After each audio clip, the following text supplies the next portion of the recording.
Kian, ça fait presque 14 ans que Bref est sorti.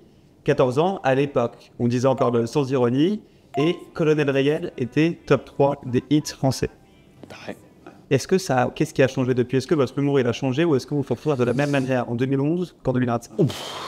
Je sais pas, j'ai toujours la même façon en tout cas En fait, vers 2010, juste avant Bref, j'ai trouvé un truc qui m'allait bien, c'est qu'avant je cherchais à être marrant. Et aujourd'hui, je cherche juste à raconter la vérité. Et la vérité est drôle. Donc, je sais pas si... Et depuis, j'ai pas changé de méthode. Donc, j'ai pas vraiment changé de méthode entre 2011 et 2025. C'est toujours très rapide. C'est honnête. Oui, c'est rapide, oui, bien sûr. On garde la sève de Bref, absolument. Mais justement, on amène ça un peu ailleurs. Et c'est ça un peu c'est la surprise du format. Bref, ça y est, j'ai 40 ans. Bon, il faut surveiller l'hypertension et le diabète, hein. Pourquoi j'ai quoi? 40 ans. Petite merde. Quoi? Est-ce que vieillir, ça te fait peur ou pas? Vieillir, non, vieillir, ça me fait... Plus je vieillis, plus je vais bien, donc je suis content de vieillir même. Je suis hyper content de vieillir. Ok. Ouais, peut-être que lui a peur de vieillir, parce que justement, il sent qu'il a raté quelques étapes. Moi, ça va, j'ai de la chance, j'ai réussi à aller vivre ces étapes. Okay. C'est la différence entre mon personnage et moi, par exemple. Dans la première saison, Baptiste Le Caplin jouait ton coloc, il a d'ailleurs été dans la vraie vie. Est-ce qu'il joue toujours un rôle important dans la saison 2 et dans ta vie actuelle? Dans la saison 2, justement, c'est grâce à lui que le personnage, va avoir une révélation. Et donc, il a un rôle très très important dans la série. Et surtout, il marque un personnage qui a évolué, contrairement au personnage principal. Il nous a laissé un petit message pour toi. C'est Baptiste. Qu'est-ce que je peux dire sur Kian, à part qu'il est extrêmement talentueux, qu'il a plein d'idées, qu'il travaille beaucoup, qu'il est passionné. Kian a mis des choses de notre expérience commune dans mon personnage du coloc. Et j'aimerais bien que Kian vous raconte totalement l'épisode de la pharmacie. Merci encore pour ce service que tu m'as rendu. Je t'embrasse, mon pote. En fait, à l'époque, il n'était pas très doué. En fait, je sais pas si j'ai le droit. Je crois il a fait l'amour très tard. Et du coup, il était un peu novice là-dedans et il allait faire l'amour et il fallait des capotes. Et du coup, il me dit, il me faut des capotes. Et du coup, je sais pas, en acheter, c'est pas grave, t'as pas besoin de moi, je suis pas ton daron, quoi. Je sais pas. En fait, il avait très peur d'acheter des préservatifs, donc je suis allé acheter des préservatifs pour lui. Et donc, il m'a dit, je mets du XL. Déjà, comment tu sais si tu n'as jamais acheté de préservatif, mais ok. Donc, je rentre dans la pharmacie et je dis bonjour, je voudrais des capotes XL, s'il vous plaît. Avec une fierté nulle de gars qui croient que c'est vraiment nul. Et la pharmacienne le voit me regarder à travers la pharmacie, comme si on était un couple, en fait. Et elle a pensé qu'on était un couple, et il y avait une sorte d'ambiguïté marrante, du coup. Et c'était rigolo. Et je suis sorti, je fais, ça fait une bonne situation, je pense qu'il faudra en faire un truc un jour. Bonjour. Bonjour. Je voudrais une boîte de préservatifs, s'il vous plaît. XL. Non. Ah. À quel moment tu t'es rendu compte que Bref, c'était culte et que c'était fait pour durer et pour être relancé? Est-ce que c'est une envie que tu as toujours eue ou... Alors, moi, je ne suis pas trop loin de la définition de ce qui est culte, ce qui ne l'est pas. Ce n'est pas à moi de le dire et c'est penser aux gens à qui ça plaît de le dire. Mais je trouve qu'aujourd'hui encore, 15 ans après, on me parle de Bref tous les jours. Je pense que ça a dû marcher ou marquer les gens. Et ça me touche, ça me flatte, parce qu'en tant qu'auteur, de vivre ça, un truc comme ça, c'est hyper privilégié pour moi. Et j'en suis hyper fier d'être le mec de Bref. C'est un truc qui me colle à la peau et dont je suis très fier. Maintenant, quand on a écrit la saison 1 de Bref, c'était 10 ans d'idées. Donc il a fallu, si on voulait faire une saison 2, il fallait revivre 10 ans d'idées. Donc on a vécu 10 ans d'idées pour ressortir Bref de sa boîte.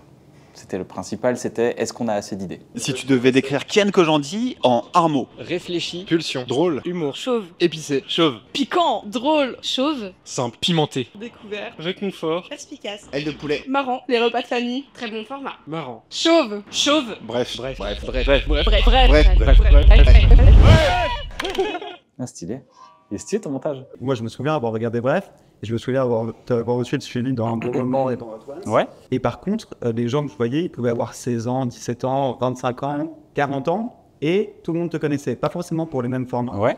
Et j'ai trouvé ça extrêmement chouette. Ouais, c'est Tu t'es cool. rendu compte ça assez rapidement que t'avais... Non, je t'avoue, non, je te jure. Je le vois quand on fait quand je fais par exemple LOL, je vois bien qu'il y a des enfants, je suis à la pizzeria chez moi et il y a des gamins de 10 piges qui viennent me voir avec leurs parents, qui disent « Ah, il vous a adoré dans LOL, il peut faire une photo ». Donc je vois que il y a des publics qui rajeunissent selon les programmes qu'on peut faire et tout. C'est vrai que c'est un truc dont je me rends compte après 15 ans de carrière. Je voulais te parler d'un autre truc, c'était les chocs mentaux. Ça, c'est un truc que tu as beaucoup fait. Ouais. Comment tu as eu l'idée de faire ça? Alors, c'est Big Flo et Oli, parce que j'ai beaucoup traîné avec ces deux bougres, qui font ça en fait. Ils font ça dans la vie de tous les jours. Et je me suis un peu renseigné sur l'origine du truc.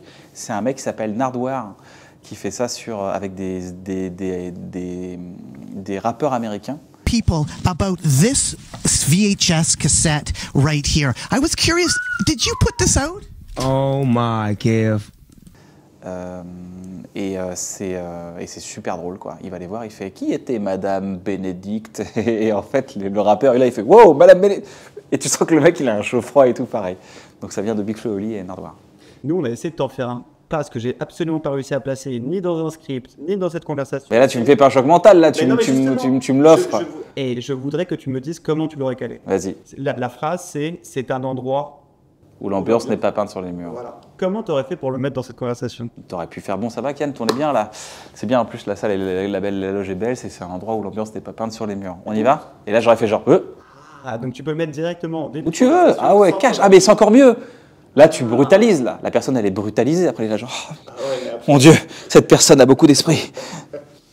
Qu'est-ce qu'elle veut dire cette phrase déjà? Parce que moi, je cherché sur internet. Non, c'est une phrase dans Usual Suspect où à un moment donné il cherche un mec qui s'appelle Dean Keaton et t'as le gars du FBI qui fait il faut le voir pour le croire. Et il retrouve le gars et juste avant il dit un truc, il fait c'est un très bon restaurant. D'ailleurs c'est un endroit où l'ambiance n'est pas peinte sur les murs. Tenez, par exemple. Et en fait c'est juste une phrase de chit-chat comme ça, tu vois. Et on a trippé là-dessus avec mon frère quand on était gamin.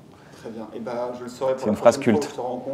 Je la fais, mais ouais, maintenant je me dis, il va m'en faire un avant la fin de l'interview. Non, j'ai joué carte sur table, j'en avais un, je ne savais pas comment faire, je voulais plutôt un conseil, genre comment faire pour faire des chocs mentaux. Bah, tu peux dès le début, moi. Dès le début, sans problème. Ouais. Tu risques pas de déstabiliser. Il faut déstabiliser, c'est ça le plus important. Il faut que ça crée une sorte de... C'est quoi la tête que tu ferais si on te faisait un choc mental? Tu peux l'acter une sorte, tu penses? Je ferais... Non, mais... Attends, comment que tu... Ah, ok. Ouais, j'aurais fait ça. Ah, ok. Moi, j'ai beaucoup aimé Bref mais j'étais plus jeune en fait parce que je devais avoir 14. Je devais avoir 14. Et moi, je regardais ça en mode c'est ça le futur, c'est ça parce que tu racontais déjà l'âge d'après et je trouvais ça super chouette. Est-ce que tu vas me surprendre là aussi sur l'âge d'après avec Bref 2? Écoute, notre objectif dans la vie, c'est de vous surprendre. On est comme des magiciens, on veut faire des tours de magie, que les gens fassent waouh. Voilà, c'est ça notre plus important, c'est de pas de travailler très dur pour pas décevoir. Et de faire tout en sorte de garder un maximum le secret, de ne pas spoiler, de rien, pour que les gens, quand ils s'assoient devant la télé, ils regardent le truc et ils se le prennent en pleine poire. Et c'est le plus important pour nous. On est un peu comme des magiciens. On veut que notre tour il soit parfait.